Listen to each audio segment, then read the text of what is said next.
So, talking about our industry out wide, if you think about it, because we're inefficient, that's where all the opportunity comes from, right?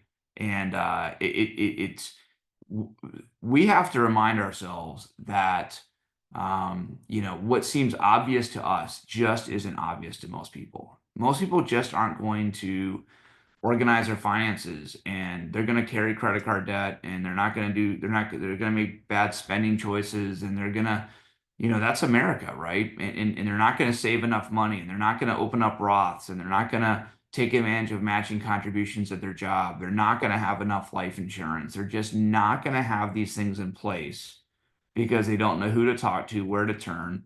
And you're always going to have early adopters and do-it-yourselfers. Every industry has that. Some people change their own oil.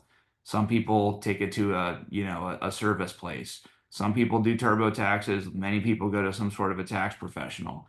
And so we are not going to be ever all things to all people, okay? But the vast majority of Americans at all levels of income and wealth are looking for advice, and they want to have a relationship of somebody that they know, that is ongoing, it's enduring. It's not like a call center. It's not I'm with some group, or I have access to this 401k help guy that comes around every once in a while and does 5-minute meetings. But they want a relationship, you guys. And so let's talk about what that is. Because I think if we're doing our job correctly, arguably it shouldn't change one bit when markets go into chaos like this. Okay. In other words, now is not the time to be making adjustments and changes and like, oh my gosh, like now that the market's crashing, or now that Trump's doing this, or whatever it is, now we should be making a change. That's not advice or planning at all. Planning happens in calm times before the storm comes, right? And so I'm going to talk you guys through a couple of the core things that I believe, and a core things that I've been reiterating to clients. And I'll tell you right off the top what I've been doing, what I'm not doing.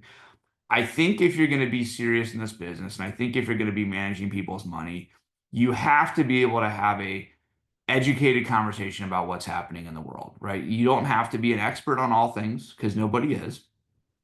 But you can't just say, well, I don't know, I'm sure it's going to work out fine. The market always recovers. Like you got to have a little more of a sophisticated answer than that, but not much more. Okay.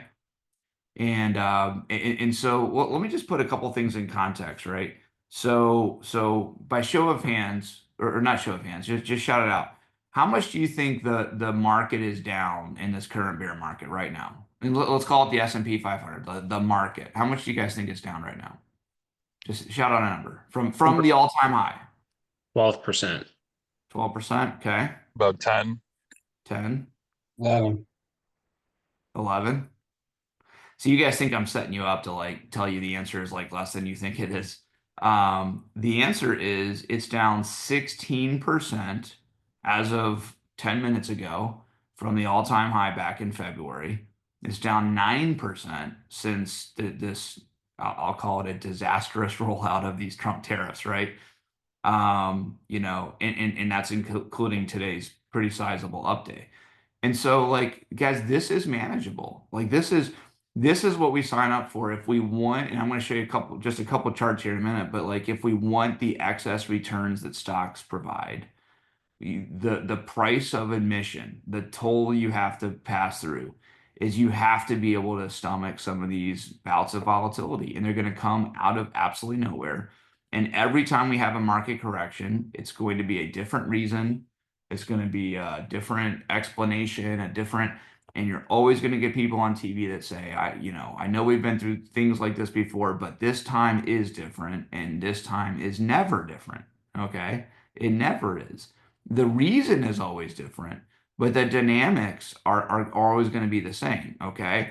And so for everybody that's getting on TV right now saying, well, I saw this coming and I moved my clients to cash, or I sold this or I sold that. Well, those are the same people that miss out on tremendous up moves in the market as well.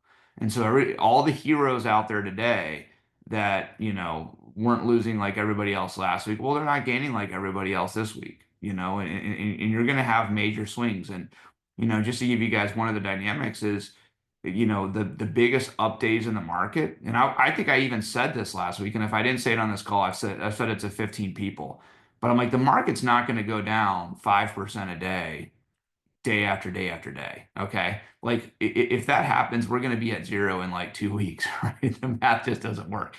So you're going to have some major up days sandwiched in between some major down days. And if there's one thing I'm confident of predicting for you guys, I don't think we've reached an all-time, like a bottom here in this cycle. I don't think so, but it is possible, but I don't think so. But I don't think it's dramatically lower from here. And if it is, I don't think we'll stay there for long. But we're going to have some shock down days to come, and we're going to have some shock up days to come.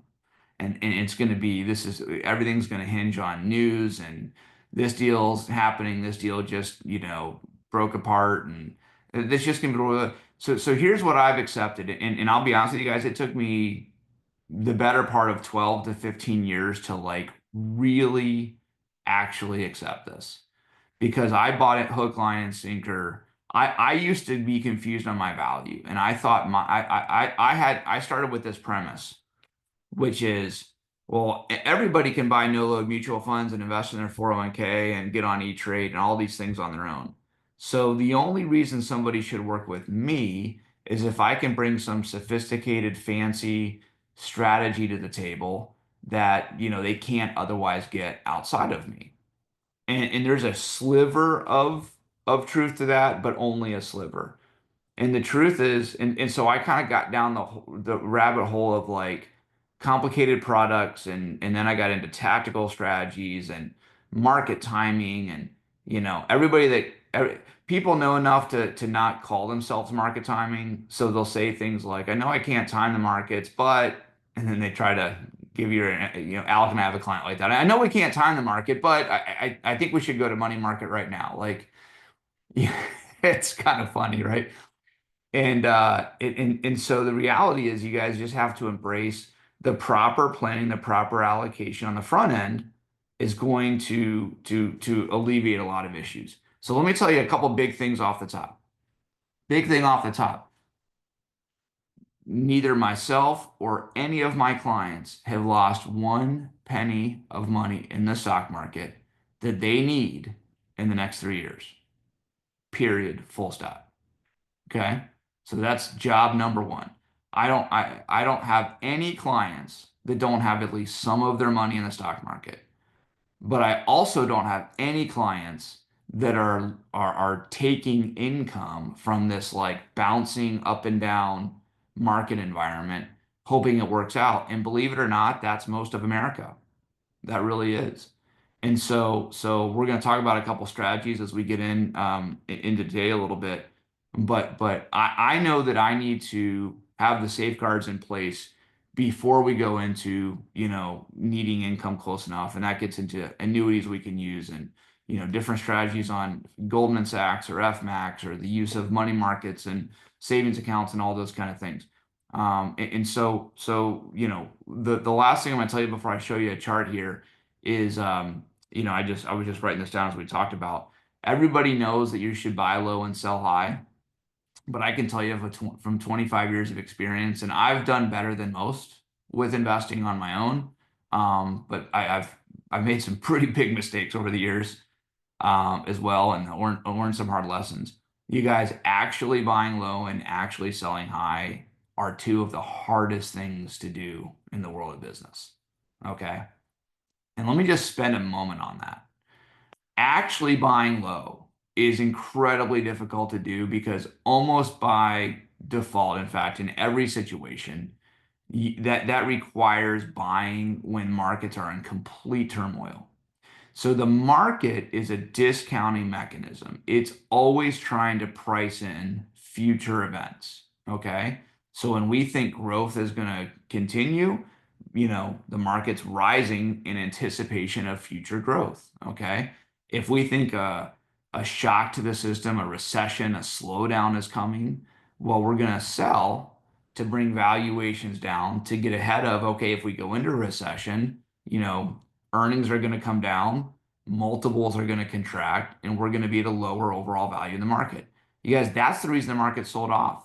It's just anytime you inject uncertainty, you're gonna have a sell-off. Once we get a little bit of certainty, you're gonna get it back again. And so we could talk about some bear markets of the past 25 years, but it's always the same phenomenon, okay? But we're going to get back to all-time highs. I guarantee you we will. I can't guarantee if it's going to be in 6 weeks, 6 months, or a year and a half, but it's not going to be next week. And it's also not going to be 5 years from now. Okay.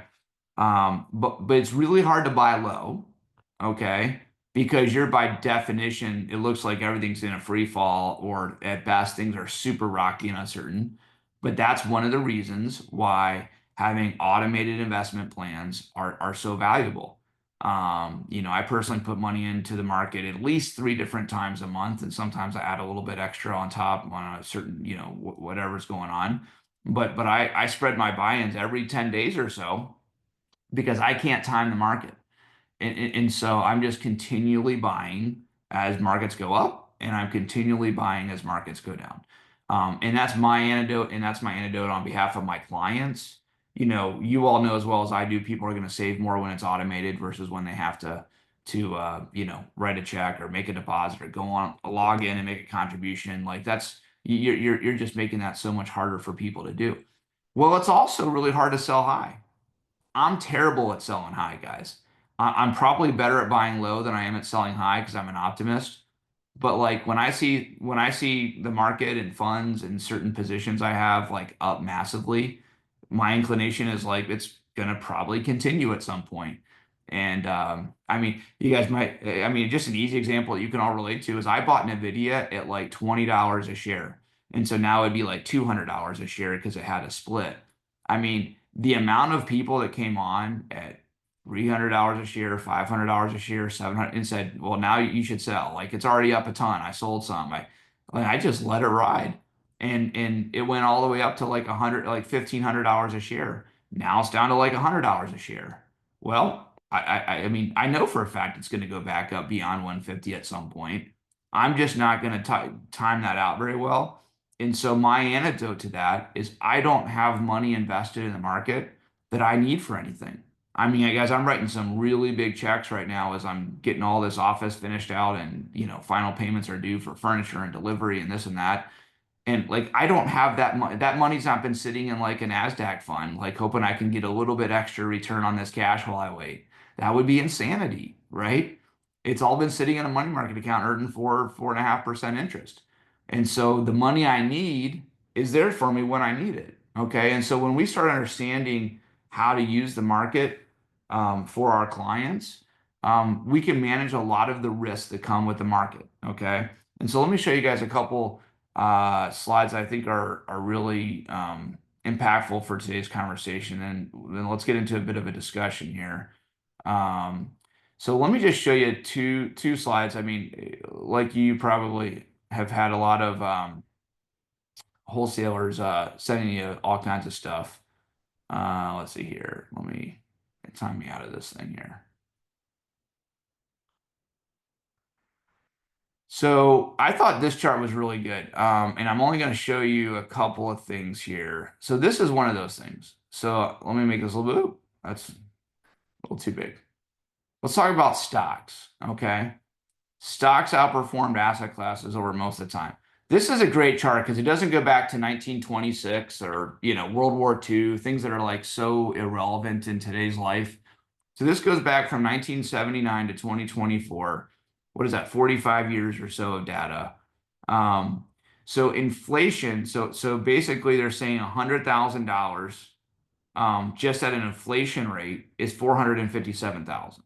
That's the silent killer that nobody like sees or feels on any one statement.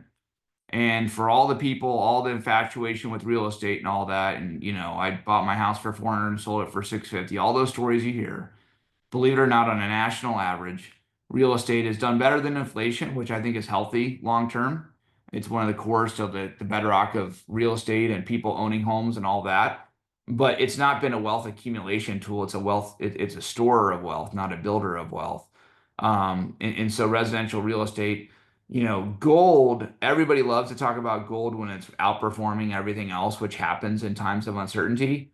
But nobody likes to talk about the fact that gold has done better than inflation. which again, I also think is healthy. But heck, you could literally own government bonds and have the full faith and guarantee of the US government and do better than gold over long periods of time. But look at large cap stocks, you guys. I think that's the Russell 1000. So, if I overlaid that to the S&P, I bet it would be somewhat similar, but 19.3 million. Now, if that chart doesn't show you on the left there the power of owning equities over time, that's incredible. And of course, the percentage of time that stocks have outperformed bonds, you can see the longer period of time you have, the more predictable it becomes. So here's what I can tell you about tariffs and what I can't. What I can tell you is I don't know anything more than everybody else. I do think we live in a really complicated world where nothing is as simple as tariffs are good or tariffs are bad. It's just not that simple. I personally think Trump is just, using all the populist and political capital he has to basically like shock the markets and give himself as much negotiating leverage as possible. But of course, this is all a negotiating play. Like, of course it is. Like, and he's already starting to see that. And he'll get through deals he can. Some of this is going to take weeks, some of this is going to take months. He's going to declare victory at some point. But once the market has clarity, the optimist in me hopes that it'll be good for the country over time once we, kind of settle out some deals and lower some tariffs and improve trade. But long term, once there's certainty and clarity, the market will adjust, companies will be responsive, and markets are going to continue growing again. Okay. I love this next chart down here. And I can email this out to you guys, but I thought this was kind of fascinating. How many of your clients say the stock market's like a rigged casino or it's like gambling or whatnot? How do you combat that? Well, I think this chart tells a story. I mean, these are the odds of all the casino games. They're at best barely under 50%. But the longer time you have in market, I mean, a 1 year, I wouldn't call it quite a coin flip at 73%, but it's not a whole lot better than a coin flip. And if we talk about like 1 month returns, I bet it is, probably less than that.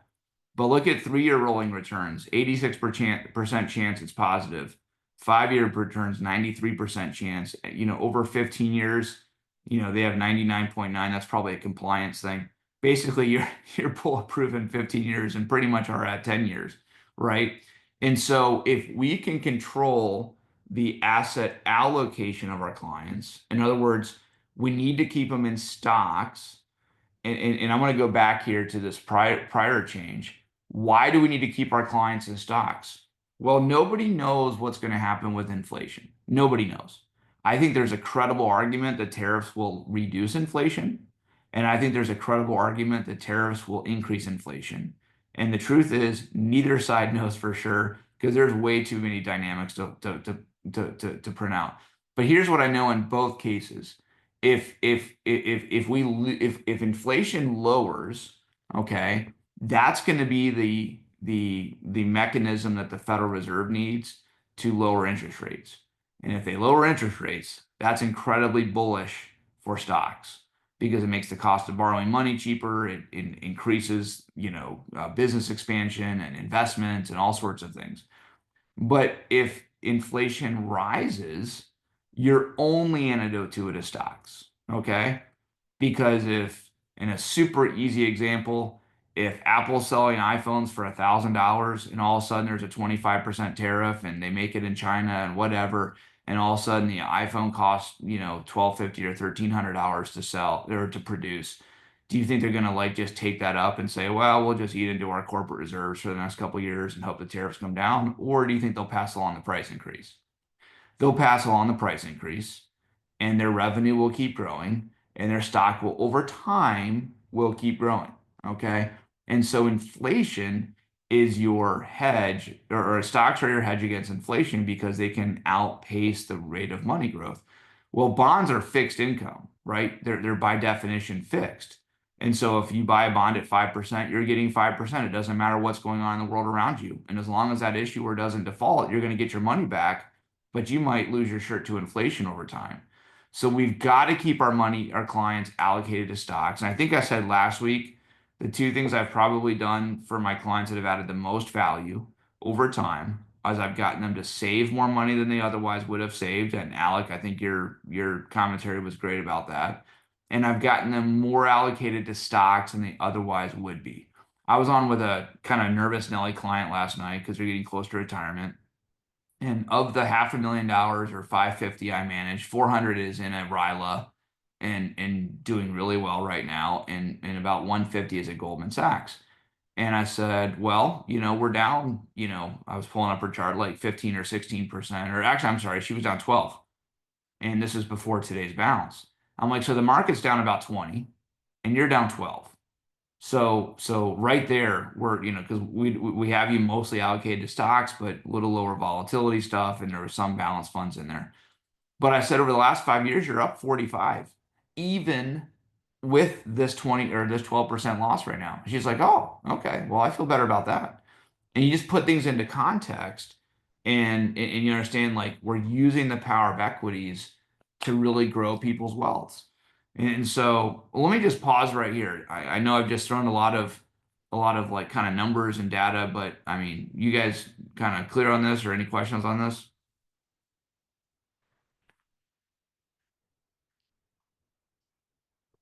So I don't think I'm sharing anything that's new information to you guys, but the art of this business is being able to explain things in ways really simple for people to understand, and provide comfort to people. And so, I just think that we need to use the power of stocks and ride out these times of volatility because, I mean, the last 3 days, what an example of if you're trying to get in and get out and all these things. I mean, nobody can predict the twists and turns. Like the market was going to open down massively yesterday, and then it rallied to positive, and then it basically closed flat to slightly down, and today is up massively. Like if you try to get off this moving roller coaster right now, you're just going to get hurt. And I say that to people all the time, and they understand that. But let me show you another chart. This will be the last chart I show you guys that I think I've used this a lot with clients. And in fact, I don't use it enough. But I just, Jackson puts this out. Some other carriers put this out. But this idea of sequence of returns risk. Okay. This so well illustrates what I think the value that we can bring to clients. So all this does is this is kind of a math illustration. This isn't like actual market data. But if you read, I know it's a little bit small, I'll try to make it a little bit bigger here. They're just showing you that if you start out with some really big up years, or you start out with some really big down years, if the average return is the same over a 25-year period or any period, they're showing you that it's the same standard deviation, same amount of up and down years, and same return of 8%, you end up at the exact same point. Now, before I show you page 2 of this chart, um, one point I'd make is how many clients do you think would bail out of this strategy at some point before they ever got to this point, right? And how many clients would feel amazing all this way, but then completely lose their mind if they had their three biggest down years? I mean, let's pretend that's like 2000, 2001, 2002, which frankly it might be. I don't know what these years are exactly, but it kind of, I don't see the big down year in '08, but the idea is the same. I tell clients all the time, we have to manage the risk of retiring, or your account taking a massive drop right before you need it the most. So this is all well and good in the accumulation phase for your 30 and 40-year-old clients. But once you start taking income, all bets are off. Because this chart is the exact same chart as above, but they're just taking out 5% a year as a withdrawal. So it's showing you that if you have early good returns, not only are you going to have money for your entire life, but you're going to end up with far more than you started with. But if you start taking losses and taking income in those early years and you don't have some sort of an annuity guarantee, you're going to deplete your money and be toast. And how many people have probably been in this case? Now, nobody would do this in real life. Nobody, they would probably at some point go back to work or take less, dramatically change their retirement goals, It'd be a tough change, but they'd be forced to make lifestyle compromises because they didn't have any kind of mechanism. And we have all kinds of solutions that can provide a guaranteed lifetime payment. Okay. And so I had a client meeting yesterday, face-to-face meeting, and I did a review with her. She's 60, she's either 60 or 61. And I did a review with her like 6, 7 months ago. We did her in-service rollover. All of her money's in the right places, building up annuity and everything is geared towards retiring at 65. Because at 65, her annuity really, is right at the payout rate that we're targeting. She's got a pretty healthy Goldman Sachs account. She's saving into her 401k, all these kind of things. But part of her retiring at 65 is knowing that we got 4 to 5 more years of guaranteed increases in her annuity and her good wage, where she's got to clean up a little bit of debt. She went through a divorce, the whole deal. Well, she came in for a meeting yesterday and she's like, I got this early retirement offer. And it was basically 6 months of her pay if she takes voluntary retirement. And we talked through it a little bit, and I didn't have to get too far to be like, there's just no way you can do this, right? I mean, there's no forcing event. Her health is fine. She's got a pretty flexible job. From a lifestyle standpoint, she probably shouldn't retire anyways. But I'm like, our whole plan is to land this plane here in 5 years. And if we do it now, especially in light of the current market environment, but it kind of illustrates if she was going to retire this year, not really ideal. We'd have to start taking money from an account that's, 15, 20% down, let's call it, when we shouldn't be selling stocks at a low point like that. And so this sequence of return risk is critical. And so I'm going to send this out. I'll drop these onto the Facebook page so you guys all have them. But man, you can make a lot of money with these charts because, and I want to end with this and open up some questions or comments. I can't control what the market's going to do, but I can absolutely control how I respond to it. And from an advisor standpoint, sometimes just having a cool head and confidence and projecting some clarity and some certainty is just refreshing. Sometimes people just need to hear your voice. And we've had a joke among some of us this week, but every client that calls you nervous, somehow there's like a playbook they all have access to, but they all start the text, the email, or the phone call exactly the same way with some version of, I'm sure your phone's ringing off the hook and I'm okay, but I just but usually it's that they just want some reassurance. That's all. So that's step one. And step two is I'm going to control how I use this volatile engine of the stock market to propel my clients to retirement. And so as we start getting closer and closer to retirement, so I picked up a $500,000 from a guy last night. It's like 450,000. He's 62 years old. All of it's in his 401k. He's got enough pension, Social Security, and everything paid off where basically he's on track to meet his goals based on, the 500,000 he's got in his 401k and, planning on 3 more years of work and saving and all that kind of stuff. But he's obviously like taking a lot of risk with in this current market. Now we started this conversation before the tariff meltdown here, a week ago, but that just further illustrates the point. And so my recommendation to him is we're going to put 325 in a RILA that's going to create an income stream here in 3 years, and we're going to put about 100,000 into a Fidelity FMAX account.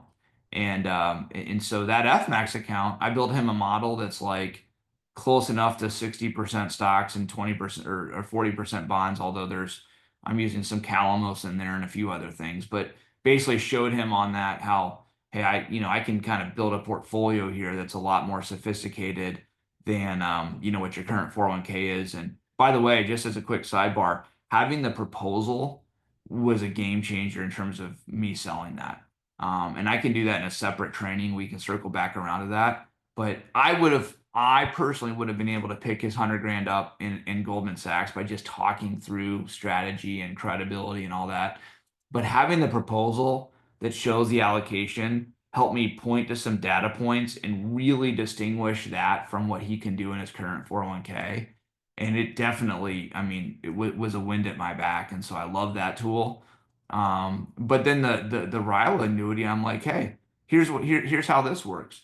If the market goes flat or negative the next 3 years, you're going to be no worse off than you are right now because you have this 20% buffer on the downside. And I mean, there's just no way 3 years from now we're going to be 20% lower from now. And this conversation was before today. So if we're down, let's call it 20% yesterday, like we're not going to go down another 20 and stay there for 3 years. So I feel really confident about putting a floor under his assets, but he's got virtually unlimited upside the next 3 years on the S&P 500. And I mean, it just made all the sense in the world. And you guys, it is fun, and that's no different than what many of you are doing. It is really fun. It's one thing to just talk to clients through this, but to have the tools that we have, and I'm going to end on this point because Ryan, you mentioned this. Our platform is so diverse.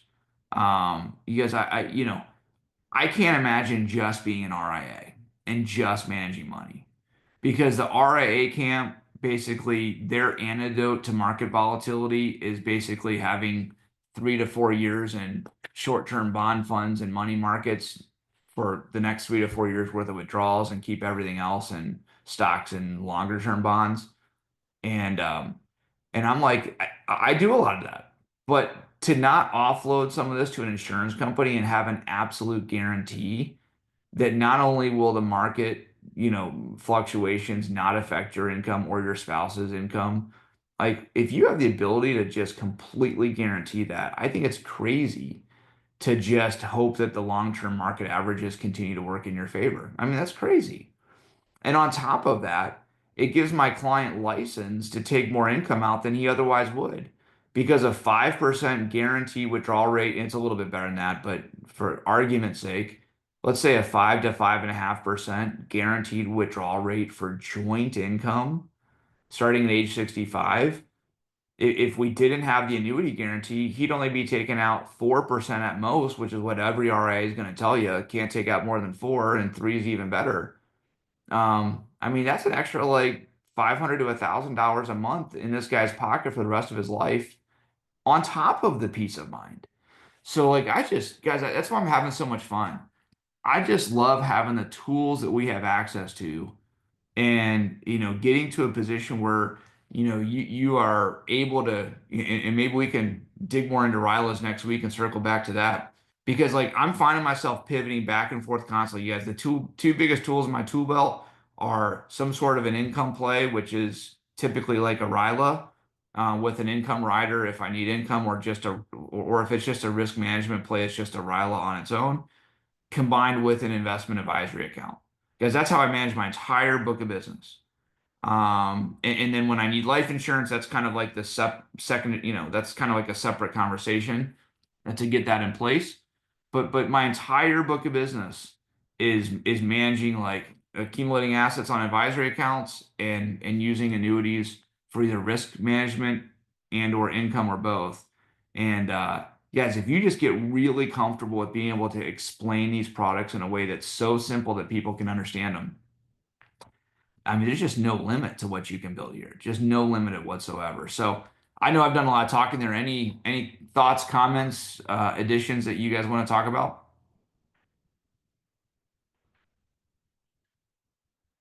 Tyson, this is Todd. Uh, love that training. Just a question for you, just your thoughts on it. Yeah.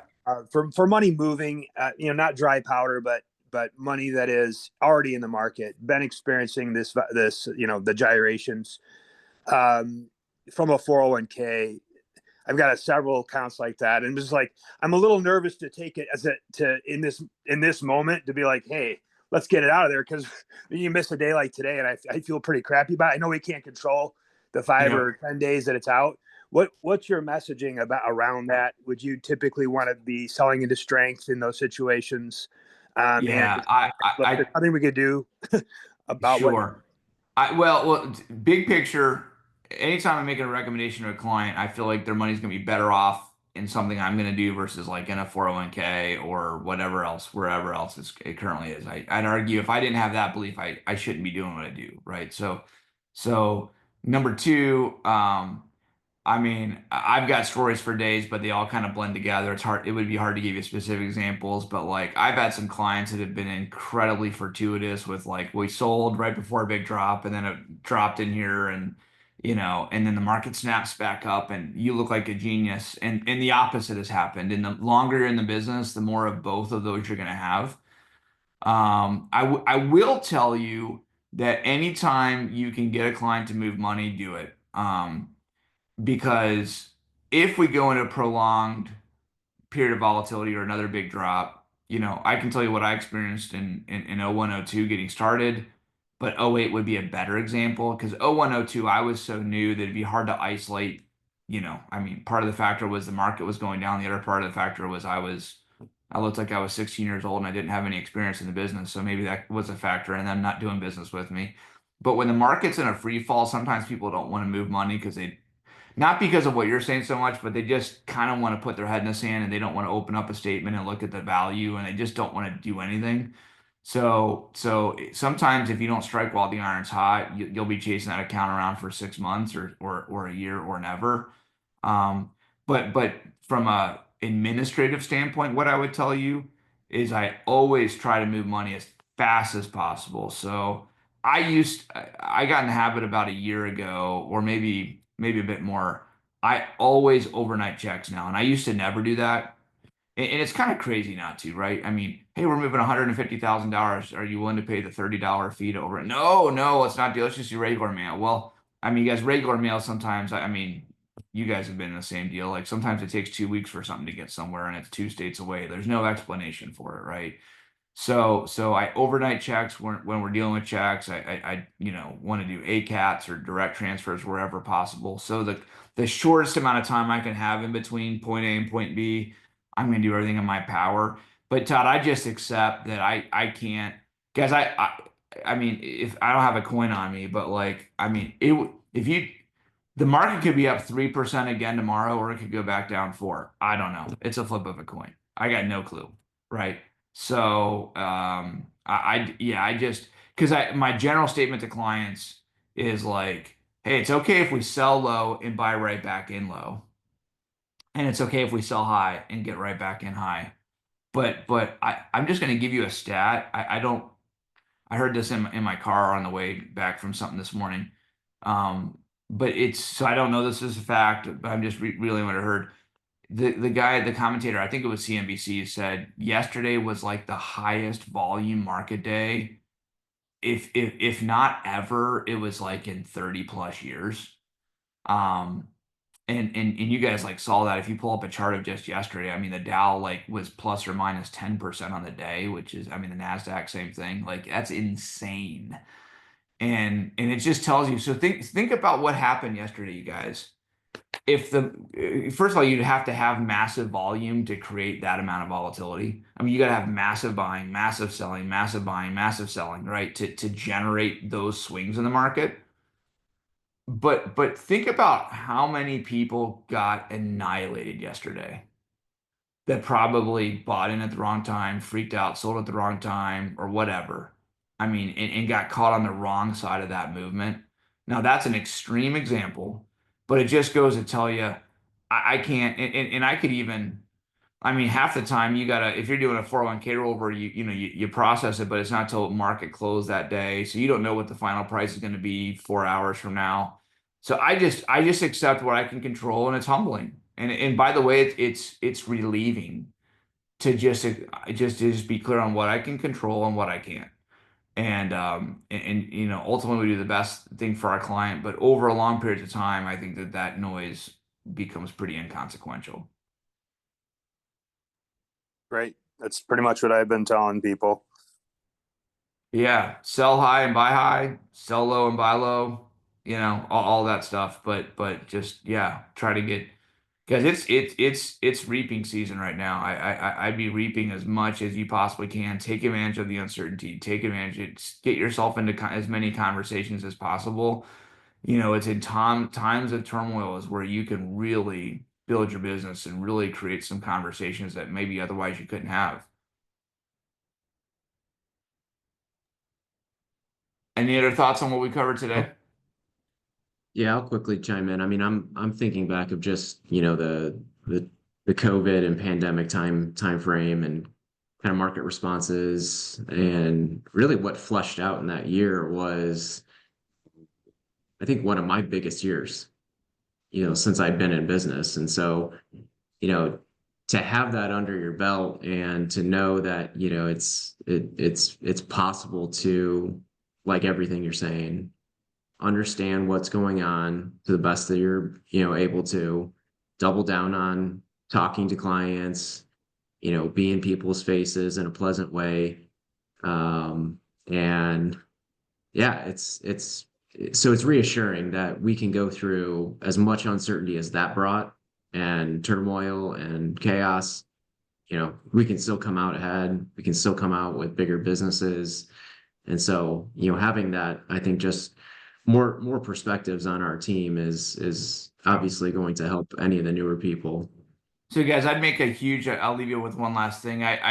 You know, I, every time's a little different in terms of the narrative. This reminds me the most of COVID in that you have a global shock of a virtually unprecedented circumstance.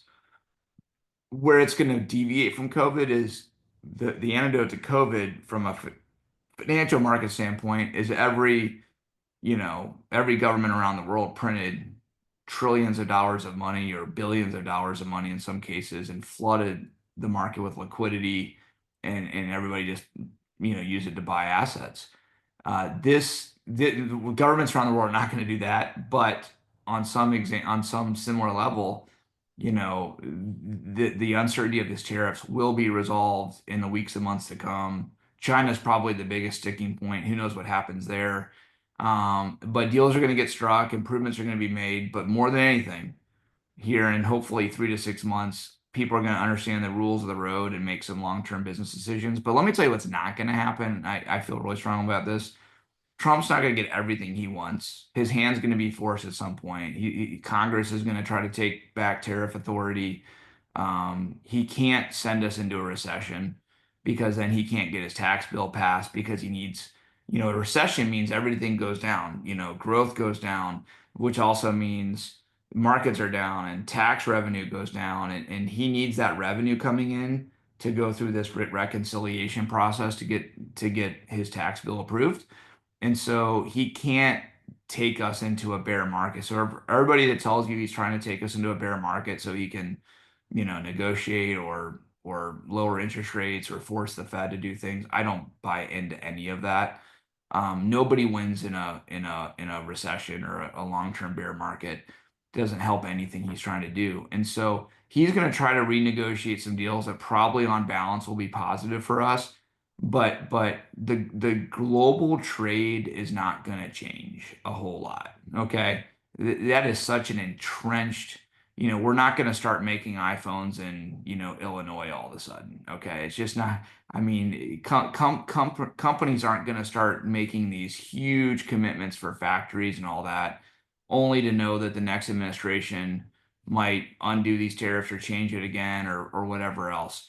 And so the path of least resistance here is almost always the path that the water's going to flow down. And the path of least resistance is that you're going to see some changes on the margin. You're going to see some countries and some companies make commitments that we're going to invest in the US and we're going to do this, we're going to do that. Deals will be struck. And when it's all said and done, I don't think you're going to see these tremendous changes. And so we're not going to start building cars in the US like we once did. We're not going to find 50,000 women to be seamstresses and make t-shirts in Florida. Like we're just not going to do that. Okay. And so I think if we can keep cool heads as a country and as a world, but more importantly as advisors and just, the companies that are growing are going to figure out how to be innovative and grow. And Warren Buffett is spot on about a lot of things, but he just talks about, the engine of American enterprise. And you got people going to work every single day trying to figure out how they can increase returns and increase efficiency and increase profitability. And that engine is unchanged. And so we're resilient and we're gonna figure this stuff out. And the optimist side of me says he's got the balls to do this. He does it in his own unique way. but no other president ever would have the balls to do something like this, because of the pain and because of the uncertainty. But hopefully some good comes out of it. But I know I'm going to focus on what I can control, and I can control how many people I'm talking to, how many conversations I'm getting into, how many clients I'm touching base with, how many accounts because I'm going and gathering assets. And yeah, of course, my book of business is down. I mean, who knows the number? I mean, I'm comfortably down 8 or 10 million of client money under management, whatever that number is, right? But I'm going to keep adding and adding and adding, and that's going to recover. And you guys, that's been the story of my business. I mean, I've had people all on the way tell me like, the problem with AUM is if the market goes down, blah blah blah. Well, I mean, that's such a foolish argument. I mean, yeah, there's always going to be short little blips when the market's down, and my recurring revenue is going to take a little bit of a dip. So I don't know, maybe I make 55,000 a month instead of 65,000 a month. Like, cry me a river, right? Like, I'm just going to keep playing offense, you guys, and focus on what I can control and projecting strength and confidence.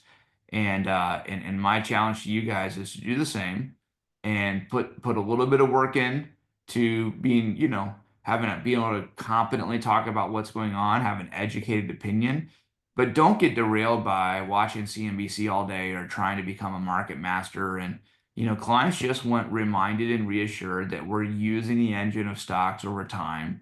And my job is to help you manage the risk around, the downturns affecting our plan. And that's what I spent all my time doing. And would love to sit down with you and show you how I can help. So that's guys, that's my mode of operation right now. That's what I'm focused on. And anyways, in addition to finishing out an office and getting furniture delivered and all kinds of things. So it's a fun time to be in business, and I love being in business with you guys. And I'd be remiss if we ended today without doing a special congratulations and send off for our boy Alec, who's getting married on Saturday. I don't know if anybody has any thoughts to share. I know a couple of us will be celebrating with him, but I'm certainly excited to see that. And it's been really fun to watch Alec kind of grow and mature over all these years. And man, I'm excited for him and Caitlin and taking the next step and have a honeymoon and then get right back to work. Isn't that right, buddy? Thank you. Thank you. Peaced out. Jeez. All right. Well, I retract everything I just said. All right. Well, hey, have a great day, guys, and keep on fighting the good fight, and we'll talk to you soon. Thank you. All right, All take right. care, everybody.